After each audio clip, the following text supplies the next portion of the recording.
Hello, my name is Dave and this is a presentation on the hunger hormone, known as ghrelin. I will start with a brief introduction before looking into where ghrelin is produced, how its release is regulated, where it exerts its effects, what those effects are, and the pathway by which its signal travels within its target cells. Finally, I will look at Prader-Willi syndrome and the physiological effects of this condition on the function of ghrelin.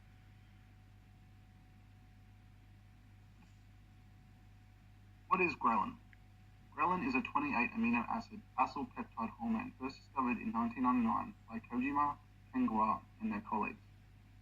At first, its sole function was thought to be the stimulation for the release of growth hormone, as it's a ligand for the growth hormone secretagogue receptor, or GHSR. This is actually where its name comes from, the Proto-Indian European word root "gret" and "ralin," which translate to grow and release respectively. Since its discovery, however, ghrelin's chief functions have been found to be the regulation of energy homeostasis and the stimulation of appetite, hence its more appropriate nickname, the hunger hormone.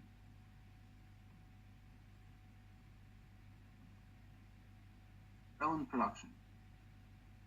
The main site of ghrelin production is in the gastric mucosa by XA-like cells, but it is also produced in smaller quantities in the intestines and the pancreas, as well as in portions of the brain, such as the hypothalamus, hippocampus, and the pituitary gland.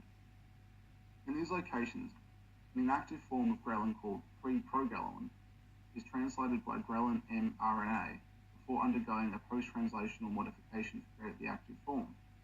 This modification, known as acyl modification, adds a fatty acid side chain to the serine 3 residue, which allows the hormone to bind to its receptor.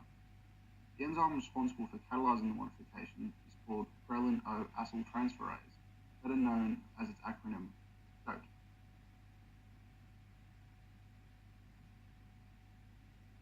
Regulation of ghrelin release.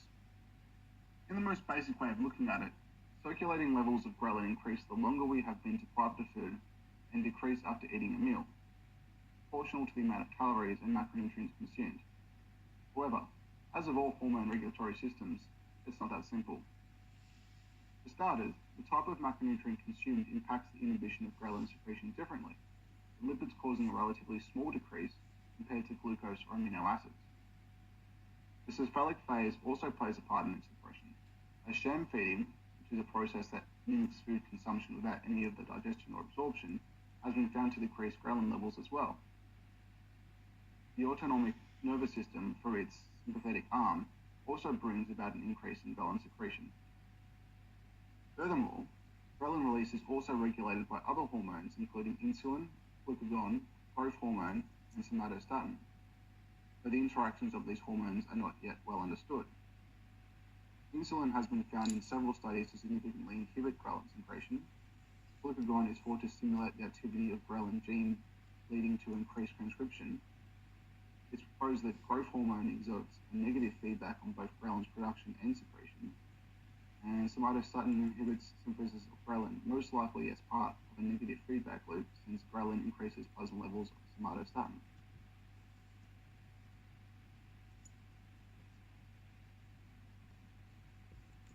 Target tissues, physiological action of ghrelin. Although ghrelin impacts the function of many biological systems, the scope of this presentation will focus on its physiological interactions between the gastrointestinal and endocrine systems. Once released into circulation, ghrelin travels to its target tissues where it binds to its receptor, the GHSR, which is a type of G protein-coupled receptor. In the pituitary, ghrelin stimulates the release of both growth hormone and adrenocorticotropic hormone. In the hypothalamus, it acts to regulate food intake, appetite, body weight, and fat storage. In the stomach, ghrelin increases gastric emptying, motility, and acid secretion. In the liver, it increases synthesis of both fatty acids and triglycerides, as well as increasing the process of glyconeogenesis. And finally, in the pancreas, it suppresses insulin secretion and plays an important role in glucose metabolism.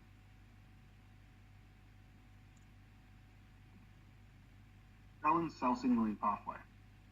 The activation of the GHSR receptor has been found to activate two signal transduction pathways that are responsible for the regulation of intracellular calcium.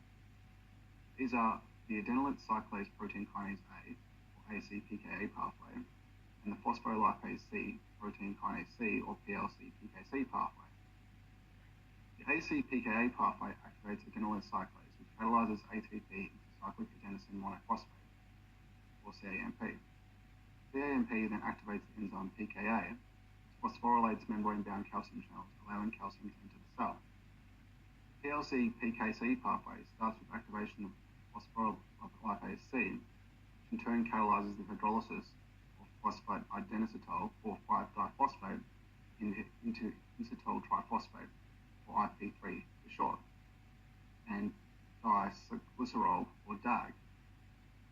These two molecules act as second messengers, with IP3 triggering the release of calcium from the endoplasmic reticulum. This influx of calcium, which itself acts as a second messenger, then triggers the response of the cell.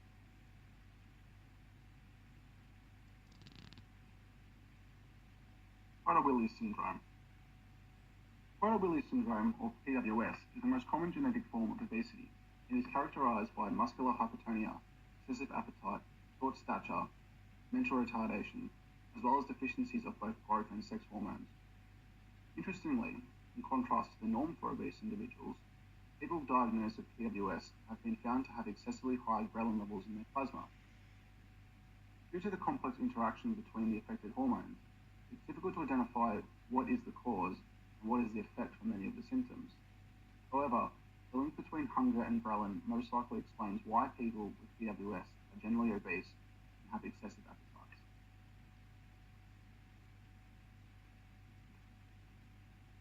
Thank you for listening to my presentation on ghrelin, the hunger hormone.